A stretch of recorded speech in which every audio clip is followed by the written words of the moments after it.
Everyone, good afternoon.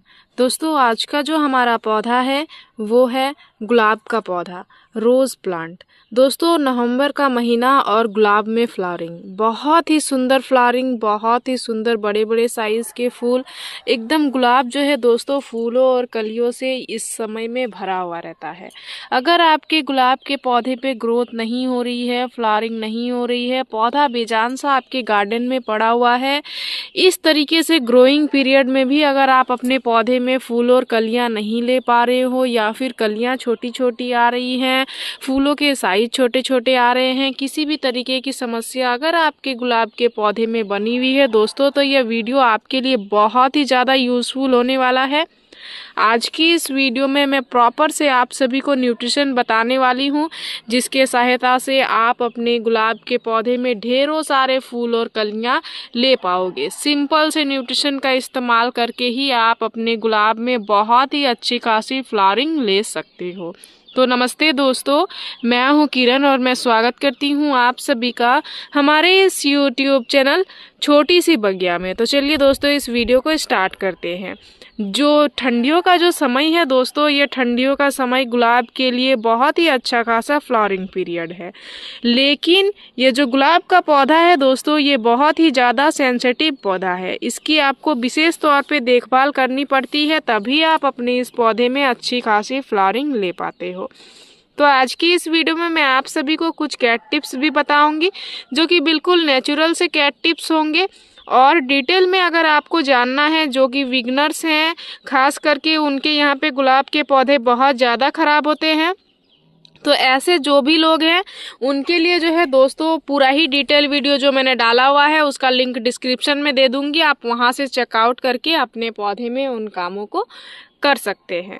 Normal से tips चलिए मैं आप सभी को बताती हूँ कि आपको क्या क्या करना है। तो सबसे पहला जो चीज़ करना है दोस्तों, पौधे को धूप आवश्यक मात्रा में पौधे को दिलाना है। कम से कम 8 घंटे का धूप आपको आपके पौधे को दिलाना ही है दोस्तों। 8 घंटे का धूप मिलने से पौधा आपका स्वस्थ रहता है, ढेरों सारी कलियां बनाता है, पौधे में क्लोरोफिल की कमी नहीं होती है, फूलों के साइज बड़े बड़े आते हैं, जो भी नई ग्रोथ आती है वो ब्लाइंड शूट्स नहीं आती हैं, उसमें कलियां बनती हैं और कलियों के साइज कुछ इस तरीके के बड़े बड़े आते हैं। धूप वाले जगह पे अगर आप अपने पौधे को रखोगे तो आपको आपके पौधे में लगातार से नई ग्रोथ मिलती है और पौधा आपका लगातार से फ्लावरिंग करता रहता है। और अगर आप सेमी सेड एरिया पे पौधे को रख रहे हो तो फिर पौधा एक बार फ्लावरिंग करने के बाद जो है दोस्तों दोबारा से फिर नई नई शूट्स नहीं ला पाता है, जिस कारण से पौधे में फिर आपकी फ्लावरिंग नहीं बनती है। इसलिए धूप का विशेष ध्यान आपको रखना ही होगा। धूप का आप जितना अच्छा खासा ध्यान रखोगे, आपको आपके पौधे में उतनी ही अच्छी खासी रिजल्ट मिलने वाली है। तो सबसे पहला चीज आप यही चीज करें। दूसरा जो चीज है दोस्तों वो है मिट्टी की निराई गुड़ाई करना बहुत ज्यादा जरूरी है दोस्तों। मिट्टी आपकी जितनी अच्छी खासी हल्की रहेगी, आपका पौधा उतना ही अच्छा खासा स्वस्थ ग्रो करता है। इसलिए आपको गुड़ाई भी समय समय पे करते रहना है। देख सकते हैं हमारी मिट्टी कितनी अच्छी खासी हल्की है। गुड़ाई करने के बाद आपको पौधे में महीने में एक बार कोई भी कंपोस्ट का भी इस्तेमाल जरूर से जरूर करना है। कंपोस्ट एक अच्छा न्यूट्रिशन है दोस्तों, स्ट्रॉन्ग न्यूट्रिशन है पौधे के लिए। कंपोस्ट के इस्तेमाल से आपके पौधे में स्ट्रॉन्ग ग्रोथ होती है, आपके पौधे की इम्यूनिटी सिस्टम बिल्ड होती है, आपका पौधा स्ट्रॉन्ग रहता है, हेल्दी रहता है, साथ ही नई नई शूट्स नई नई फ्लावर्स बनाने में भी वो चीज़ें हेल्प करती है। इसके लिए आप महीने में एक बार कंपोस्ट भी जरूर डालें। विशेष तौर पे ऐसा कोई स्पेसिफिक कंपोस्ट नहीं है कि आपको किचन वेस्ट कंपोस्ट ही इस्तेमाल करना है, बर्मी कंपोस्ट ही इस्तेमाल करना है, या फिर काउडंग कंपोस्ट भी इस्तेमाल करना है। आपके पास जो चीज़ उपलब्ध हो आप उसी कंपोस्ट का इस्तेमाल करके अपने पौधे में अच्छे खासे रिजल्ट ले सकते हो। लेकिन एक चीज़ का बस आपको ध्यान देना है कि जो भी कंपोस्ट का इस्तेमाल आप कर रहे हो वह कंपोस्ट अच्छे से डिकम्पोस्ट हुई हो। जो कंपोस्ट अच्छे से कंपोस्ट हुई नहीं होती है, वो जो कंपोस्ट है दोस्तों वो आपके पौधे में फंगस वगैरह क्रिएट कर देती है। इसीलिए आप इस चीज़ का विशेष ध्यान रखिए कि जो भी कंपोस्ट इस्तेमाल कर रहे हैं वो अच्छे से डिकम्पोस्ट हुई ही हो। तीसरा और लास्ट के टिप्स मैं आप सभी को बताना चाहूँगी, पौधे की प्रूनिंग।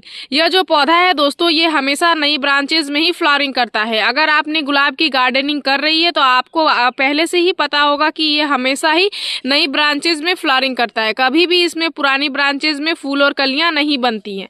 तो नई ब्रांचेस लेने के लिए हमें अपने पौधे की समय समय पे करनी होती है प्रूनिंग, डेड हेडिंग की कटाई छटाई। जो भी फूल खिल के खत्म हो रही हैं या फिर जो भी ब्रांचेस के आगे और कोई भी ग्रोथ नहीं हो रहा है उसकी टिप की आपको समय समय पे करनी होगी कटाई। कटाई से इस पौधे का ग्रोथिंग हार्मोन एक्टिव होता है दोस्तों, क्योंकि यह जो पौधा है इसका जो ग्रोथिंग हार्मोन होता है वो हमेशा पौधे के टिप पे होता है।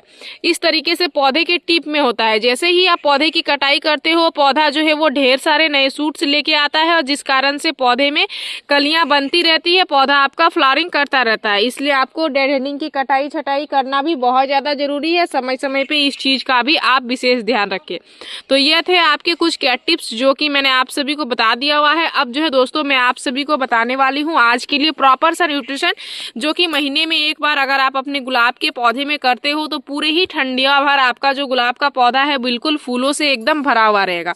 छोटा सा ही पौधा है लेकिन अनेकों सारे फूल जो है दोस्तों आपको आपके पौधे में मिलेंगे। तो चलिए कॉम्पोस्ट के तौर पे हम लोग आज किस चीज़ का इस्तेमाल करने वाले हैं वह चीज़ों के बारे में आप जानते हैं। तो आज के लिए हमारा जो प्रॉपर सा न्यूट्रिशन है दोस्तों वो आप देख सकते हैं यहाँ पे आपको कुछ 4 चीज़ें दिख रही होगी। ये चारों ही चीज़ें एक प्रॉपर सा न्यूट्रिशन है, आपके गुलाब के पौधे को एकदम फूलों और कलियों से भरने में बहुत ही अच्छे खासे मदद करेंगे। ये नाइट्रोजन, पोटेशियम, फास्फोरस के साथ साथ मैग्नीशियम, सल्फर और आयरन जैसे पोषक तत्व इसमें बहुत ही अच्छी खासी मात्रा में, भरपूर मात्रा में पाई जाती है दोस्तों। कैल्शियम भी इसमें बहुत ही अच्छी खासी मात्रा में होती है, जिससे आपके पौधे में अनेकों सारे नई ग्रोथ आएंगे। आपका पौधा हेल्दी ग्रोथ करेगा, ढेरों सारे फूल और कलियां बनाएगा। साथ ही ये जो न्यूट्रिशन है ये आपके पौधे को क्लोरोफिल के निर्माण को अच्छा करेगा। पौधे में क्लोरोफिल की कमी नहीं होगी, आपका जो पौधा है बिल्कुल हरा भरा बना हुआ रहेगा सिर्फ और सिर्फ इस न्यूट्रिशन के इस्तेमाल करने से ही। अगर आपके पौधे में कीड़े मकोड़े, फंगस, एफिड्स, माइट्स किसी भी तरीके की चीज़ें लगी हुई हैं, गमले की मिट्टी आपकी स्वस्थ नहीं है जिस कारण से पौधा ऊपर से ग्रोथ नहीं कर रहा है, तो ये आपकी मिट्टी को स्वस्थ भी करेगा क्योंकि इसमें हमने इंसेक्टिसाइड, फंगिसाइड भी लिया हुआ है। तो यहाँ पे 4 चीज़ें हैं। ये चारों ही चीज़ें क्या क्या है और इसका हम लोग कैसे इस्तेमाल करेंगे चलिए वीडियो में हम सब आगे जानते हैं। तो चलिए सबसे पहले मैं आप सभी को बताती हूँ दोस्तों कि यह चीज़ें क्या क्या है। सबसे पहला चीज़ जो है बहुत ही बेसिक सा चीज़ आपके किचन में मिलने वाला चाय की पत्ती, जो कि गुलाब के लिए एक बहुत ही अच्छा सा इम्पॉर्टेंट चीज़ है जिसका इस्तेमाल आपको महीने में खास करके एक बार करना ही करना है। क्योंकि गुलाब जो पौधा है दोस्तों ये हमेशा फ्लावरिंग तभी करता है जब इसकी गमले की मिट्टी एसिडिक होती है। अगर इसके गमले की मिट्टी अल्कलाइन हो जाती है तो भी पौधे में आपको फ्लावरिंग नहीं मिल पाती है। गमले की मिट्टी को एसिडिक करने के लिए चाय की पत्ती, सिरका और नींबू के छिलके, कॉफ़ी पाउडर, ये सभी चीज़ों का इस्तेमाल महीने में एक बार आपको करना ही होगा। लेकिन ये बहुत ही नेचुरल सा चीज़ है, सभी के पास उपलब्ध होता है, इसलिए यहाँ पे हमने चाय की पत्ती लिया हुआ है। दूसरा चीज़ आपके पौधे को कीड़े मकोड़ों से बचाने के लिए हल्दी पाउडर बहुत ही इंपॉर्टेंट है, आपको महीने में एक बार करना ही होगा अगर आप गुलाब में स्वस्थ ग्रोथ चाहते हैं तो यहाँ पे 1 चम्मच हमने हल्दी पाउडर भी लिया हुआ है। तीसरा जो चीज़ है ये भी बहुत ही बेसिक सा चीज़ है, आपके किचन में वेस्ट के तौर पे निकलता है, बनाना पील फर्टिलाइजर, केले के छिलके जो कि आप फेंक दिया करते हो, इसको अगर आप स्टोर करके रखते हो, सुखाने के बाद इस तरीके से पाउडर बना लेते हो, देख सकते हैं। तो एयर टाइट कंटेनर में इसको अगर आप बंद करके रखोगे तो आप कई समय तक जो है दोस्तों, बहुत अच्छे समय तक आप इसका इस्तेमाल करके पौधे में अच्छे खासे रिजल्ट ले सकते हो। तो ये इसमें बहुत ही अच्छी खासी मात्रा में पोटेशियम, फास्फोरस पाई जाती है दोस्तों, जो कि आपके पौधे में फूलों के बढ़ावा को मदद करती है, उसके रूट्स को स्ट्रॉन्ग बनाने में मदद करती है और फूलों के साइज भी बड़े बड़े करने में मदद करती है। तीसरा जो हमने लिया हुआ है ये है एप्सम सॉल्ट। ये भी आपको आसानी से मिल जाएगा, आप ऑनलाइन भी ले सकते हो या फिर आप इसको नर्सरी वगैरह से ले सकते हो, नज़दीक के सीड्स वगैरह के दुकान से ले सकते हो। इसमें मैग्नीशियम की मात्रा बहुत ही अच्छी मात्रा में होती है। ये जो भी न्यूट्रिशन आप अपने पौधे में देते हो और अगर उसके जड़ एब्जॉर्ब नहीं करते हैं तो एप्सम सॉल्ट उसको एब्जॉर्ब करने में बहुत ही अच्छा खासा मदद करता है। साथ ही ये पौधे के क्लोरोफिल निर्माण को बेहतर करने में बहुत ही अच्छा खासा मदद करता है। इसके स्प्रे से आपका पौधा हरा भरा बना हुआ रहता है और ढेरों सारे फूल और कलियाँ बनाता है। तो चारों चीज़ों का न्यूट्रिशन हमने लिया हुआ है। 4 चीज़ों से बन हमारा जो पौधे के लिए खाद है दोस्तों ये बन के तैयार होगा। 1-1 चम्मच के मेजरमेंट से मैंने चारों ही चीजें लिए हुए हैं, क्योंकि मेरे यहाँ पे 8 इंच के गमले में सभी पौधे लगे हुए हैं। तो मैं क्या करूँगी, इन सभी को इस तरीके से मिक्स कर लूँगी। इस तरीके से मिक्स करने के बाद आपको क्या करना है, आपको आपके पौधे में देना है। जिस पौधे में देना है उसकी कर लेनी है सबसे पहले मिट्टी की गुड़ाई। तो देख सकते हैं अभी हम लोग अपने इस पौधे में देने वाले हैं। इससे पहले हमने मिट्टी की गुड़ाई अच्छे से करके रखी हुई है, मिट्टी हल्की हल्की सूख भी गई हुई है। तो अब हम लोग क्या करेंगे, इसमें देंगे न्यूट्रिशन को। सूखने के बाद न्यूट्रिशन देने से क्या होता है दोस्तों, आप जब पानी देते हो तो आपका जो पौधा है वो न्यूट्रिशन को बहुत ही तेजी से एब्जॉर्ब करता है। अब आपको क्या करना है, चारों ही ओर से साइड साइड में देना है, ना कि बीच में देना है, क्योंकि पौधे के जो एरियल रूट्स होते हैं दोस्तों वो हमेशा पौधे के साइड में ही होते हैं, इस तरीके से। तो इस तरीके से आपको साइड में न्यूट्रिशन को देना है और मिट्टी को कवर कर देना है। देख सकते हैं हमने न्यूट्रिशन को दे दिया हुआ है। अब हम लोग क्या करेंगे, ऊपर से इस तरीके से पानी को दे देंगे।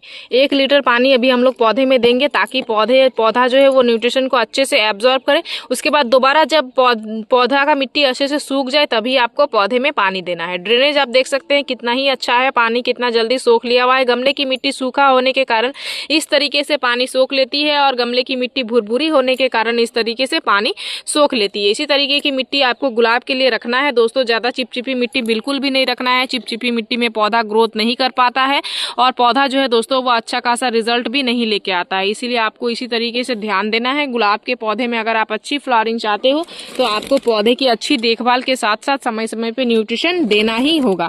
तो इस खाद का इस्तेमाल अगर आप महीने में 1 बार करते हो दोस्तों तो आपको आपके गुलाब में बहुत ही अच्छी खासी फ्लावरिंग मिलती है। फूलों और कलियों से पूरा ही पौधा भरा हुआ रहता है और नई ग्रोथ जो है दोस्तों वो लगातार आपके पौधे में बनी हुई रहेगी। तो इसी तरीके से खाद का इस्तेमाल करें, पौधे को न्यूट्रिशन दे, पौधे में बहुत ही अच्छी खासी रिजल्ट आप ले। मेरी इस वीडियो में दी गई जानकारी अगर आप सभी को अच्छी लगी दोस्तों तो मेरे इस वीडियो को लाइक शेयर कमेंट जरूर कीजिएगा। अगर आप इस वीडियो के माध्यम से हमारे चैनल पर नए आए हैं तो प्लीज चैनल को सब्सक्राइब कर लीजिएगा, बेल आइकन जरूर प्रेस कीजिएगा ताकि हमारी जो भी न्यू वीडियोज आएंगे उनके नोटिफिकेशन आप सभी को मिल जाएंगे। इस वीडियो को आपने पूरा देखा उसके लिए मैं आप सभी को तहे दिल से धन्यवाद देती हूँ दोस्तों। मिलते हैं एक अनदर वीडियो पे। नमस्कार।